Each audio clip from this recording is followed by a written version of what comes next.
2020년 9월 7일 이정훈입니다. 태풍 하이선 피해를 보셨는지요? 대충 우리는 지나간 것 같은데 뒤끝이 좀 남아있는 것 같습니다. 오늘은 제가 보도가 아닌, 그전에도 논평을 줄여야 했지만 논평도 아닌 시나리오를 하나 좀 내놓아서 설명을 드리겠습니다. 이해를 돕기 위해서 이런 일이 일어날 수 있다는 걸, 미래에 대한 예측이기도 하고요. 제목은 추미애 법무부 장관이 초래할 정치 대란, 대통령 권위입니다. 권위 시나리오를 상상해 본다. 제목은 이렇게 잡았습니다. 추미애 법무장관의 아들의 군 복무 중 휴가 특혜 의혹이 여권에도 상당한 부담으로 작용하고 있습니다. 조국 장관, 역시 법무부 장관이었죠. 그때는 아빠 찬스, 추미애 법무부 장관, 이번엔 엄마 찬스, 이렇게 서로 겹쳐진다고 하는 주장이 나왔습니다. 야권은 추 장관 사퇴를 거론하고 특임검사를 임명해야 된다라는 이야기를 하고 있습니다. 특임검사는 검사가 저지른 혐의를 조사하는 검사로 법무부 장관이 임명하는 겁니다. 특임검사와 매우 비슷하지만 다른 게 특별검사, 우리가 흔히 특검이라고 얘기했죠. 특검은 조금 다릅니다. 특검하고 특임검사는 다릅니다. 특검은 대통령이 임명하고 국회에서 되게 추천을 하게 되죠. 추미애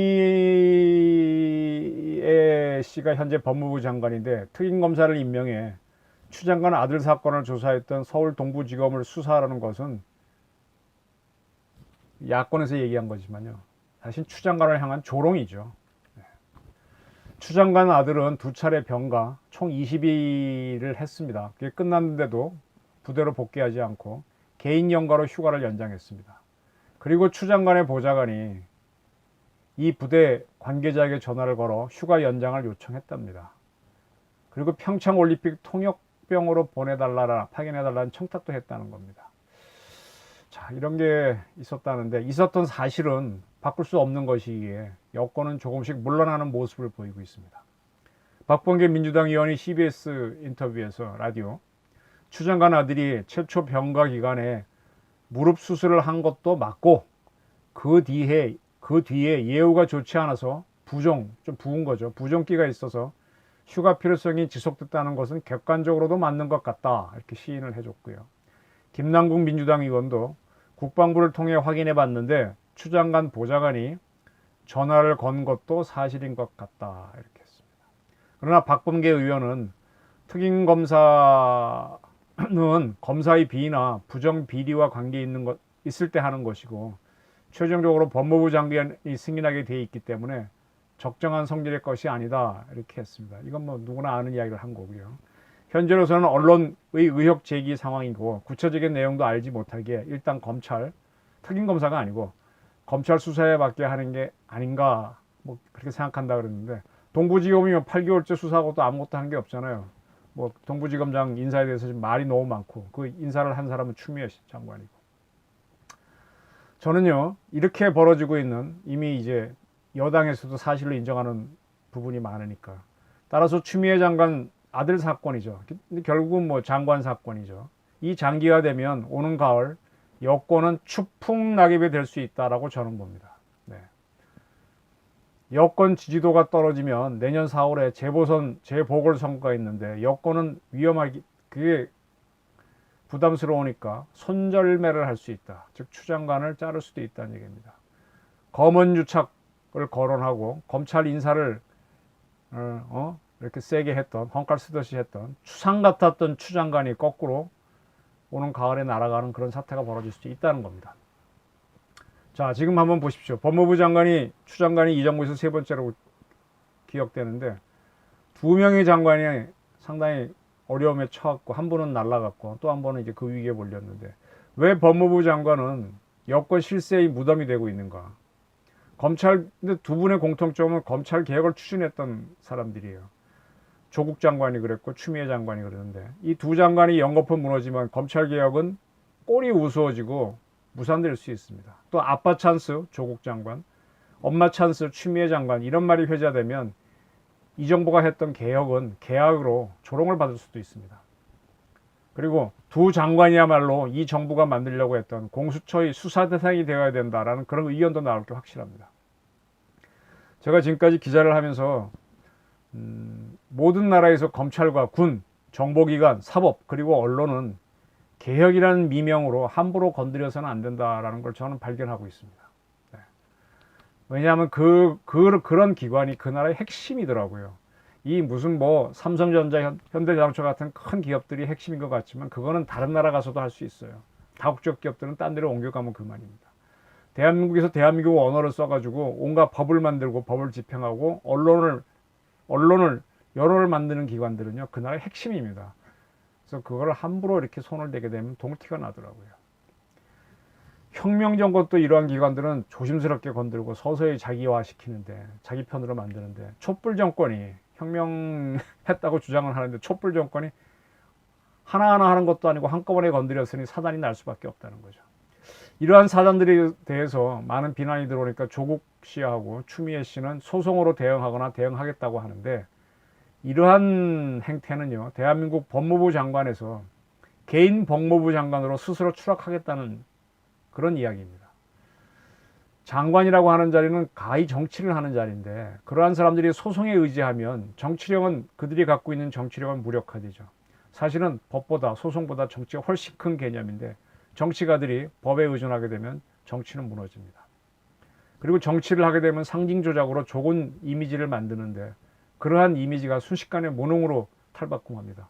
조국 장관 같은 경우는 굉장히 미남에다가 좋은 학벌에다가 아주 막 굉장히 좋은 상징이 있었는데 한순간에 다 무너졌잖아요. 이렇게 된다는 겁니다. 대통령 또한 마찬가지입니다. 17년인가요? 제주 관함식에 이상한 태극기를 올렸었죠. 데니 태극기라고 하는 걸 올렸었죠. 네. 그 다음에 최근에 8.15 광복절 때 우리나라라고 쓰인 이 마스크를 쓰고 대통령이 나오셨어요. 네. 그 다음에 또 소상공인 모임에는 같이 삽시다 이런 글귀가 쓰인 걸 마스크를 메고 나오셨는데 또 최근 이번 수해 때는 영부인이 수해 지역 가서 봉사하는 했는데 그 사진을 또 정부가 슬쩍 뿌렸습니다. 이런 것들이 일종의 상징 조작이죠. 좋은 이미지를 만든 건데 그게 실패를 할 수 있다는 겁니다. 근데 민주당이요 사실은 야당 시절 상당히 거칠었습니다. 그에 대해서 홍준표 자유한국당 대표가 이렇게 말한 적이 있어요. 그때 야당은 민주당이죠. 이명박 대통령 때 쥐박이라 그러고 있고 쥐박이라고 많이 그랬죠. 박근혜 대통령은 닭근혜라고 했지만 우리는 표현의 자유를 존중해 아무런 조치를 취하지 않았었다. 또 한나라당 시절에는 이해창 총재를 저쪽에서는 이해충 뭐 이렇게 온갖 인신공격성 댓글이 난무했었다 이렇게 얘기한 적이 있습니다. 네. 이 거꾸로 이거는 이제 상징 조작을 적이나 경쟁자에게 대해서는 잔혹하게 했다는 얘기죠. 이러한 상징 조약이 무너지거나 역공을 당할 수 있다는 게 이 정부란 얘기입니다. 4.15 총선에서 여당이 압승했을 때 저는 승자의 저주에 걸릴 수 있다고 예측을 했었습니다. 그리고 지금 유튜브로 이리저리 보게 되면은 여러 군데에서 사주나 점으로 우리 현재의 대통령이나 요인들의 운을 분석하고 있는 프로그램들이 있습니다. 그 적지 않은 무속인들하고 역술가들이 지난해 김정은이 죽거나 뭐 유고 상태에 빠질 수 있다고 그랬는데 김정은이 지금 거뜬하거든요. 결국은 이런 무속이나 사주나 점이 이거 뭐 믿거나 말거나이지만 어쨌든 그게 회자가 되면은 정권에는 부담이 된다는 얘기입니다. 심리전이라는 얘기입니다. 근데 저는 지금 제가 기자로서 봤을 때 문정권의 쇠락은 멸할 길이 없어 보입니다. 엄경영 시대정신연구소 소장도 이렇게 얘기했습니다. 내년 4월 재보궐선거에 대통령 레임덕은 이미 시작됐다고 저는 몇 번 얘기했고요. 차기 대선 주자들의 행보, 여권의 차기 주자들은 대통령 무시하고 자기를 돋보이려고 하겠죠. 그 다음에 김종인 국민의힘 비상대책위원장이 1년간 한다 그랬는데 임기 연장할 수도 있죠. 또 보수가 재편등 할 수도 있고요. 그런 것들에 앞으로의 정치는 달려있다. 그때까지 추 장관에 대한 의혹 문제가 계속된다면 민주당은 추 장관 선조를 고민할 수밖에 없다. 추 장관이 특임검사를 지정해 의혹을 말끔히 씻어내는 것이 바람직하다 이렇게 얘기하고 있습니다. 자, 이렇게 이제 추 장관 문제는 얽히고 있는데 우리 문 대통령 정부에서 뭐 160조인지 뭐 써가지고 5년 동안 한국판 뉴딜을 하겠다 그러는데 이게 헛것으로 드러날 가능성이 높습니다. 그렇게 되면 문 정부는 아무것도 한 게 없는 정부가 돼요. 적폐청산만 들이다 한 정권이 되죠. 그런데도 유지됐던 거는 코로나 사태를 이용한 유사계엄령 속에서 명맥을 유지한 거죠. 그러다가 2020년 대선에서 패하면 문재인 정부는 아무것도 한 게 없고 무능했다라는 역사적 기록은 남을 수 있습니다. 이게 이제 문정부에 몸담고 있는 사람들한테 굉장히 부담이 된다는 얘기입니다. 그리고 사랑제일교회 정광훈 목사 주도로 광복절 시위가 있었잖아요. 그리고 코로나 확진자가 늘어나자 문 대통령은 8월 27일 개신교 지도자들과 만나 이야기를 했는데 가만히 보면 다퉜습니다. 문 대통령은 이렇게 뭐 예배를 자제해 달라고 당부했다 그러는데 개신교 측은 무조건 그렇게 말하지 마라. 우린 무조건 따라하지 않는다라고 얘기했습니다. 이건 결국 다퉜다는 얘기거든요. 자세히 보시면 문 대통령은 천주교 신자입니다. 천주교하고 개신교는 그렇게 사이가 좋지 않습니다. 개신교 측에서는요, 제가 보기에는 박근혜 지지자들이 제법 많습니다. 그리고 보수파들이 개신교에 많고, 진보적인 세력이 뭐 가장 대표적인 게 정의구현 사제단이겠죠. 그런 것이 있는 거 보게 되면 천주교가 오히려 좌파 쪽입니다. 그런데 천주교 신자인 문 대통령이 개신교 지도자들을 만나서 이렇게 비난성 발언을 하고 거기에 대해서 개신교 측이 어떤 맞서는 거는 정치적으로 문 대통령에게 좋은 구도가 아닙니다. 검찰과 군, 언론, 정보기관 이상으로 조심스럽게 대해야 되는 것이 종교기관인데 특히 개신교인데 좀 문 대통령은 잘못 다뤘다고 저는 봅니다. 언론은 크게 안 다루고 있어요. 저는 그렇게 본다는 겁니다. 최순실 사건이 터졌을 때 박근혜 대통령이 그분이 뭐 한때 신학교 가고 싶었다는 거 했잖아요. 자기 자서전에 써놨고 회개한다, 도와달라, 뭐 주여 아마 그랬으면 주여 회개합니다, 도와달라 그랬으면 개신교들이 박 대통령의 탄핵을 막았을 것이라고 저는 봅니다. 아마 결사적으로 우리 대통령 지켜야 된다고 아마 나왔을 겁니다. 그만큼 개신교는 친박 세력이 많습니다. 박근혜처럼 근데 박근혜 대통령은 탄핵됐죠. 탄핵되거나 김영삼 노무현 대통령처럼 정권 재창출에 실패하면 무능한 지도자로 역사에 남을 수 있습니다. 네, 문 대통령이 이렇게 몰리고 있죠. 따라서 문 대통령 세력은 반전을 위한 신의 한 수를 준비해야 됩니다. 그리고 정치는 생물이니까 언제든지 역전할 기획은 할 수 있습니다. 여기에서 저는 문정부 사람들은 아베를 배워라, 자민당을 배워라 아마 보고 있을 겁니다. 저보다 더 뭐 노련한 분들이니까. 아베 일본 총리가 일본 총리로서는 가장 오래 재임을 했고요. 이번에 건강상의 이유로 사임을 밝혔습니다.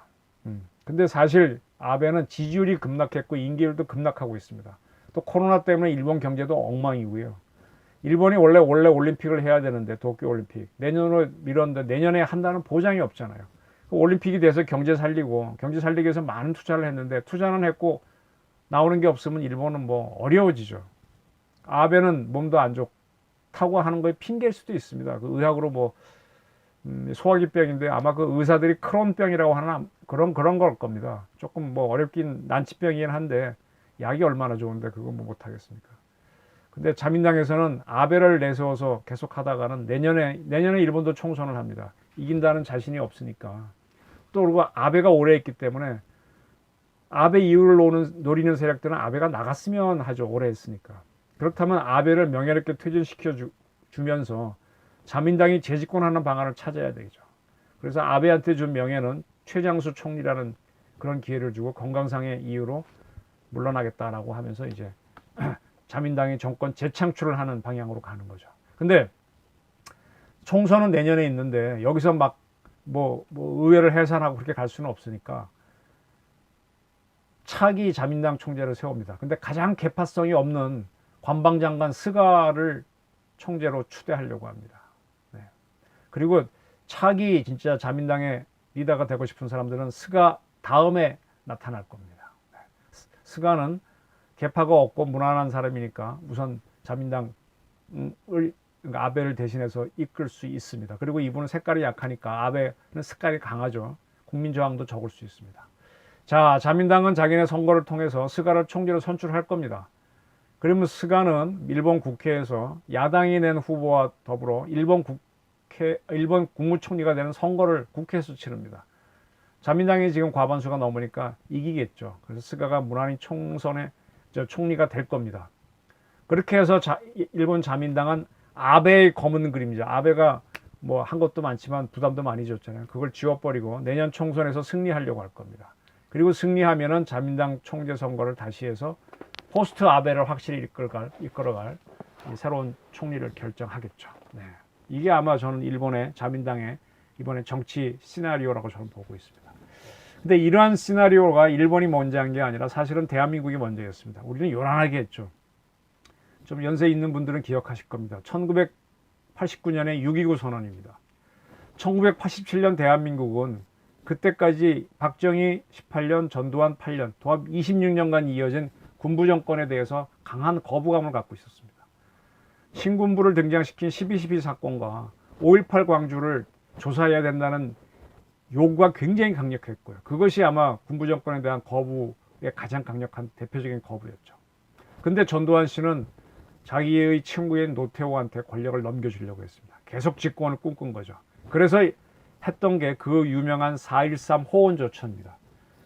그때까지 대통령 선거, 대한민국 대통령 선거는 간접 선거로 통일주체 국민회의에서 했는데 그거대로 선거를 하겠다 이렇게 발표했습니다. 그럼 당연히 노태우 씨가 당선이 되죠.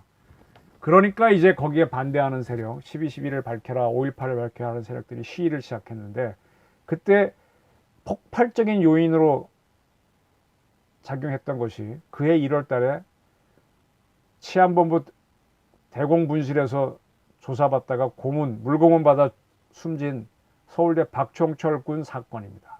그 진실을 밝히면서 시위가 터지면서 87년 6월 민주항쟁이 터져 나옵니다. 그 항쟁 와중에 연세대학교 경영학과의 이한열 군이 최루탄을 맞고 쓰러져서 세브란스 병원에 있다가 절명합니다. 이렇게 해서 점점 시위가 커지죠.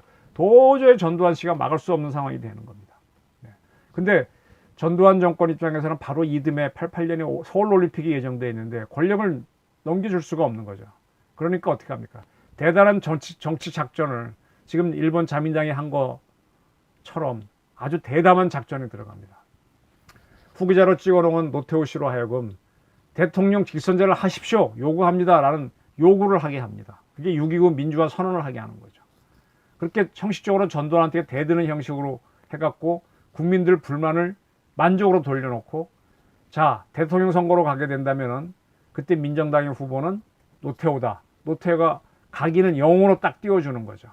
그리고 나서 이제 헌법을 직선제로 바꾸겠다고 해서 5년 단임의 직선제 개헌을 하고 난 다음에 대통령 선거를 하는데 그때 야권은 자기네가 이기는 줄 알고 YSDJ, JP가 삼김이 다 나왔다가 분열되니까 노태우가 당선이 됩니다. 다시 권력을 잡은 거죠. 군부 정권이. 자, 이거를 아마 일본 자민당이 벤치마킹해서 지금 아베를 퇴임시키고 스가를 총리로 만드는 걸 한다고 저는 봅니다. 어차피 외국과 다 참고해서 하는 거니까요. 한국은 피가 뜨거운 나라라서 신군부의 대선 승리 전략은 극적이었지만 일본은 잔잔한 나라라서 잔잔하게 가는 건 차이가 있을 뿐이라고 저는 봅니다. 자, 그런 6.29 선언, 또 일본 자민당이 지금 아베를 퇴임시키는 거를 지금 문재인 정권에 있는 이 정치꾼들이 보지 않았을까요? 저도 보는데 봤을 거라고 봅니다. 이대로 가게 되면은 문재인 정권이 이대로 가게 되면은 여당에 대한 국민 지지는 급락합니다. 추미애 사건은 걷잡을 수 없을 거고요. 앞에 두 개가 이미 사실이니까 뒤에 것도 사실을 보는 사람들이 많아질 겁니다. 근데 이미 조국 사건도 엉켜있죠. 윤미향 사건도 엉켜있죠. 박원순도 지금 그대로 엉켜있죠. 계속 이런데 추미애 사건까지 터지면은 이게 불에 기름 붓는 격이 될 수 있잖아요. 지난 총선에는 이겼는데 대선에도 이겨야 되는데 대선이 어두워질 겁니다. 그러면 담대한 사건을 준비해야 될 겁니다.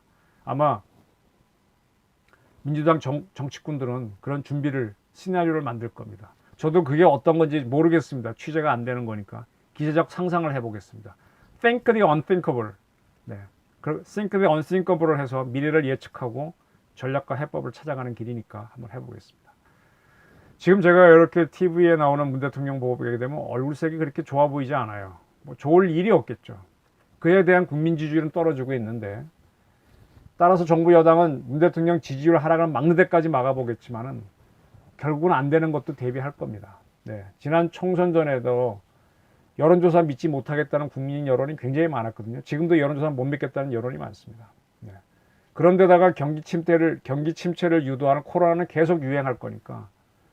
근데 부동산 대책 지금 엉망이죠. 검찰 개혁 안 되죠. 의사 파업이 또 이번에 얼마나 컸습니까?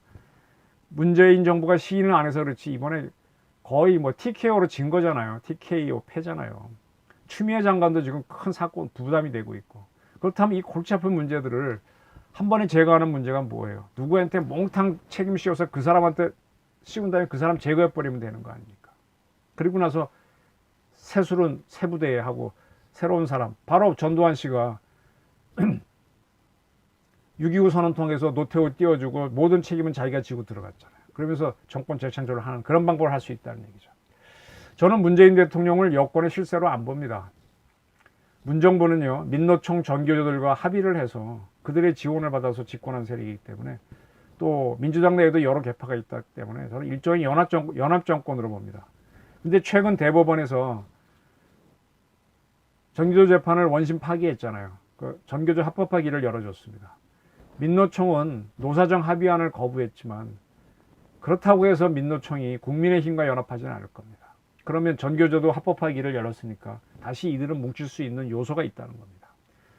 추장관 사건이 커지면 문재인 대통령은 대통령직을 유지하는데 압박을 받을 수 있습니다. 국민 지지가 나빠지니까. 이런 것들이 이제 박근혜 정부였다면 탄핵으로 갈 수 있겠죠. 근데 지금 국회는 뭐 여당이 3분의 2니까 뭐 탄핵은 어려울 거고, 그러나 문 대통령 정권의 지지율 하락은 막지 못할 겁니다. 그렇다면은 모든 책임을 문 대통령에 씌워서 뒤로 물러나게 하고 참신한 일을 앞에 내세워서 재보궐선거와 22년에 대선을 치를 수도 있다고 저는 봅니다. 이 방법이 뭐냐? 하야가 아닙니다. 하야는 뭐 그건 너무 앞서가시는 거고, 문 대통령이 건강을 이유로 대통령직 수행하기 어렵다고 하면서 뒤로 물러나는 겁니다. 우리나라에서는 대통령이 사망하거나 탄핵돼야 새로 뽑게 돼 있지. 이렇게 뭐 그러니까 그게 우리나라 헌법의 문제예요. 사실 맹점인데, 건강이 나쁜 거는 그래도 좋은데 큰 수술을 받아서 의식불명 상태가 돼도 사실은 대통령 뽑지 못합니다. 이게 우리나라 헌법의 큰 맹점인데 아는 분들 다 압니다. 이걸 이제 고리 상태라 그러는데, 이러한 상태에서 할 수 있는 거는 그 다음 서열자가 대통령 권한대행을 하는 겁니다. 헌법 71조에 되어 있는데 거기에 따르면 대통령이 고리되거나 사고로 인해 직무를 수행할 수 없으면 국무총리, 기획재정부 장관 등등등 순으로 대통령 권한대행을 하도록 되어 있습니다. 자, 대통령이 건강이 안 좋아서 내가 수행을 못하겠다, 대통령직을 수행 못하겠다 한다면 고리가 되는 거니까 현재 같으면 정세균 총리가 권한대행이 되는 것이죠. 그때 이제 모든 잘못된 거를 문 대통령한테 넘겨버리고, 그 다음에 이제 그리고 이제 총리가 한다 그러면 위기가 느껴질 거 아닙니까? 그럼 국민들은 구간이 명간이다 하고 야당한테 갔던 관심이 일단 정부를 지켜야 된다고 하면서 거꾸로 몰려올 수도 있습니다. 더군다나 여당은 국회를 장악하고 있으니까 지금 악재 중에 악재인 그거 추 장관 거를 손절매해버리고 권한대행이 손절매해도 되는 거죠. 그럼 권한대행이 국민을 하나 뭉칠 수도 있습니다. 국정을 잘할 수도 있습니다. 나쁜 거 다 떼어내고 또 인기 있는 걸로 하면 되니까. 6.29 선언 이후 전두환 씨는 고리 상태가 됐지만 여권은 거뜬히 정권을 재창출했거든요. 자, 이런 적도 있습니다. 우리나라 역사에서. 노무현 대통령이 당선되고 난 다음에 열린우리당을 창당했어요. 그러니까 새천년 민주당에서 빨끈하고 탄핵을 밀어붙였습니다. 그때 야당인 그때 뭐지? 시대국당인가? 하도 헷갈리네. 거기가 동조해갖고 탄핵을 시켜버렸습니다. 하도 전격적으로 일어나서. 근데 2004년도에 17대 총선을 했는데 열린우리당이 새천년 민주당은 뭐 4당 5당 보이지도 않아. 완전히 찌그러들고 열린우리당은 과반수를 얻고 신한국당이네요. 그때 그 120석인가 얻었어요. 이런 역전이 일어나면서 탄핵됐던 노 대통령이 살아난 적이 있습니다. 이게 정치입니다. 누구나 생각하는 방법으로 정치를 한다면 정치가 아니고요. 누구나 아는 방법으로 경영을 한다, 지휘를 하는 건 그거는 지휘가 아닙니다. 네, 기략으로 하는 겁니다. 12.12 사건, 5.16, 12.6 다 상상도 못했죠. 일반 국민들은. 그렇게 다가옵니다. 국민들은 정보가 적기 때문에 이해하는 폭과 상상하는 범위가 좁습니다. 그러나 권력자들은 정보가 많기 때문에 상상도 못하는 일을, 그건 우리들이 입장에서 그런 거지. 그들은 능히 상상하는 일을 합니다. 정치는 대단히 큰 싸움이라 온갖 기략이 동원되는데요. 국민의힘에서 엄마 찬스를 거론하고 특임검사를 임명해라 하는 것도 바로 기략입니다. 권력은요, 권력 유지를 가장 중요시합니다. 권력을 놓치면 아무것도 못하잖아요. 군주정 때도 권력 유지를 위해서 실력자들은 군주를 마구 교체했습니다. 그때의 실력자들은 군주가 아니었던 거죠. 껍데기였죠, 군주는. 군주의 지위는 유지하나 실권은 태자나 세자에게 넘기는 대리청정도 상당히 있었습니다. 군주를 황제나 상왕으로 올려 거리시켜버리고 태자나 세자를 황제나 왕으로 임명하는 경우도 많았습니다. 군주정 때도 그랬는데, 공화국은 훨씬 더 국가 원수 교체가 자유로운데 선거로도 할 수 있고 그 외의 방법으로 할 수 있는데, 건강이 나빠졌다는 이유로 권한 대상을 내세웠다가 상황이 좋아졌을 때 다시 건강 되찾았다면서 대통령이 롤백할 수도 있는 겁니다. 정치는 생물입니다. 대리청정을 시켰던 사도세자한테 영조도 다시 돌아왔었잖아요. 롤백했잖아요. 사도세자를 나중에 죽여버리잖아요. 자, 지금 제가 이게 던진 그런 시나리오가 완전 소설이 되려면은 문 대통령은 지금 여권 실세 그리고 주변 세력을 완전히 장악하고 있어야 되는데 현실은 전혀 그렇지 않습니다. 여당이 여러 세력과 민노총, 전교조 등을 묶어서 정권 재창출을 하려면 국민에게 위교감을 실어주는 문 대통령 거리가 훨씬 더 유효한 방법일 수 있습니다. 저는 이것이 아주 가까운 장래에 일어난다면 한국판 옥토버 서프라이즈라고 봅니다. 옥토버 서프라이즈. 아시는 분은 아실 겁니다. 자, 이때쯤 되게 되면은 한국 정치가 복잡해진다는 얘기죠. 북한도 영향을 끼친다고 봅니다. 북한은 당장 어떻게 우리한테 할 수는 없어요. 그러나 그들은 그들 나름대로 자기한테 유리한 정권이 들어서도록 교묘한 경작을 합니다. 조만간 북한이 수폭 실험을 할 거라는 보도가 있었습니다. 수폭 실험과 문 대통령 거리가 어우러지면 위기의식 때문에 구간의 명관 쏠림 현상이 일어날 수 있다고 저는 봅니다. 천안함 사건이 일어났을 때 뜻밖에도 전쟁 회피하는 여론이 더 많아졌거든요. 그래서 지방선거에서 그 당시 여당 세력, 이명박 세력이 참패를 하죠. 네. 이거 북한하고 여권 사람들 다 기억할 겁니다. 중국도 대한민국에 문재인 정부처럼 다르기 쉬운 정권이 들어서도록 교묘히 경작할 겁니다. 겉으로는 반중이지만, 반중이라 해야 되지 친중이라 그러면 안 되잖아요. 중국 입장에서. 반중이지만 중국 처지에서는 도움이 되고 다르기 쉬운 정권이 한국에 들어서도록 얼마든지 공작할 겁니다. 문재인 정부는요, 저는 이렇게 봅니다. 굉장히 반일을 외쳤죠. 근데 지소미아는 파기하지 못했어요. 결정적인 반일은 못합니다. 문재인 정권. 전작권 전환을 주장하지만 미국을 겁내고 있는 모습이 아주 많이 보입니다. 일본과 미국이 압박을 하면요, 문정부를 자기들이 원하는 쪽으로 미국과 일본을 끌고 갈 수가 있습니다. 이래서 저는 문정부를 무늬만 반일, 무늬만 반미 정권으로 봅니다. 이렇게 겉으로만 반일, 반미를 내세우는 정권은 일본과 미국 처지에서는 오히려 다르기 쉽다고 볼 겁니다. 왜냐하면 하는 방식이 똑같으니까, 패턴이 똑같으니까. 오히려 친미, 친이라 그러면 수가 많기 때문에 다루기 어렵습니다. 네. 또 미국도 지금 조만간 대선이 다가오는데 현재 트럼프가 여론조사에서 뒤지고 있죠. 저는 트럼프가 그 역전을 위해서 옥토버 서프라이즈를 할 거라고 봅니다. 그게 뭔지는 아직 예측이 잘 안 되는데 뭔가 있을 거라는 얘기가 많아요. 북한의 수폭 실험하고 트럼프의 옥토버 서프라이즈가 결합되면 어떤 일이 벌어질까요? 그때 추장관 아들 문제가 시끄러워지면 문 정부는 손절매를 하면서 그 이상의 결단도 할 수 있다는 겁니다. 일본에서 스가 정권이 순항하면 문 정부의 결단도 빨라진다는 얘기입니다. 지금 문 정부는 너무 많은 일을 벌려놓고 수습을 못하고 있어요. 검경 수사권 조정이 됩니까? 경찰을 자치경찰 뭐 어쩌게 쪼갰다는 게 됩니까? 공수처가 지금 되고 있습니까? 국정원 대형수사권 이첩을 위한 뭐가 되고 있습니까? 네, 엄청난 일들을 걸어놓고 마무리를 못합니다. 이 부담을 벗어나려면 깜짝 놀랄 서프라이즈를 준비해야 합니다. 그리고 이거는 잘못된 거 하고 버리고 새롭게 해야 되죠. 오는 가을 옥토버 복잡해질 겁니다. 대한민국 정치를 이해하려면, 예측하려면 여러 가지 시나리오를 예상해 둬야 됩니다. 그리고 문재인 정부의 실패는 인사에서 실패입니다. 인사가 만사라는 건 진짜 사실입니다. 인사에 실패한 게 이런 혼란을 만들었거든요. 대한민국이 득을 본 게 없었어요. 제가 어제 방송에서 문 대통령이 뒤늦게 태풍 하이선 대비를 강조했으나 하이선은 한반도로 들어오면 약해질 거라고 했었습니다. 지금 하이선이 서울을 지나간 것 같은데 피해 많이 보셨나요? 저 처음 한반도 상륙할 때는 좀 남쪽에서는 피해를 봤을 겁니다. 이 제가 팽이를 말씀드렸죠. 큰 태풍은 크게 돌아가는 큰 팽이입니다. 큰 팽이가 팽이 시작할 때 땅땅고당 부닥치면은 비틀비틀하다가 쓰러집니다. 작은 팽이는 땅 부닥치면 더 오래 갑니다. 큰 팽이에 비해서. 큰 팽이는 힘은 좋지만 충격을 먹으면 빨리 쓰러집니다. 이 큰 태풍일수록 힘은 좋아요. 바다에서는. 근데 육지라고 하는 큰 덩어리에 부닥치면 힘을 빨리 잃습니다. 이건 과학입니다. 과학으로 그렇게 예측을 했던 건데 마찬가지로 정치도 과학으로 보게 되면 보입니다. 제가 아까 6.29 선언, 일본의 자민당 사례, 그 다음에 열린우리당이 역전승한 그런 사례를 말씀드렸습니다. 그 정치는 권력 재창출이 가장 중요하거든요. 그걸로 보게 되면 어떤 행동을 할지 예측이 됩니다. 지금 야권에서는 당내에서는 김종인, 당 밖에서는 홍준표가 끌면서 상당히 영리해져 가고 있습니다. 여당이 답답하거든요. 신의 한 수를 쓰려고 할 가능성이 높습니다.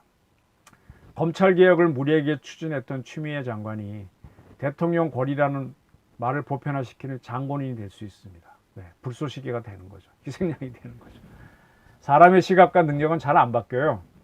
추 장관은 열린우리당이 만들어졌을 때 거기에 들어가지 않았거든요. 그리고 노무현 대통령 탄핵에 앞장섰다가 아주 호되게 고생했죠. 삼보일배 뭐 그렇게 하도. 추 장관이 지금도 이제 상당히 버티고 있습니다. 바야흐로 정치의 계절입니다. 이제 뭔가 불쏘시개가 누가 하나 되겠죠. 여름 태풍이 지나가니 정치 태풍이 다가온다. 여러분들 한번 이렇게 한번 예측 한번 해보십시오. 예측해 보시면은 대한민국이 이래서는 되는가 하는 그런 판단들도 하시게 될 겁니다. 네, 고맙습니다.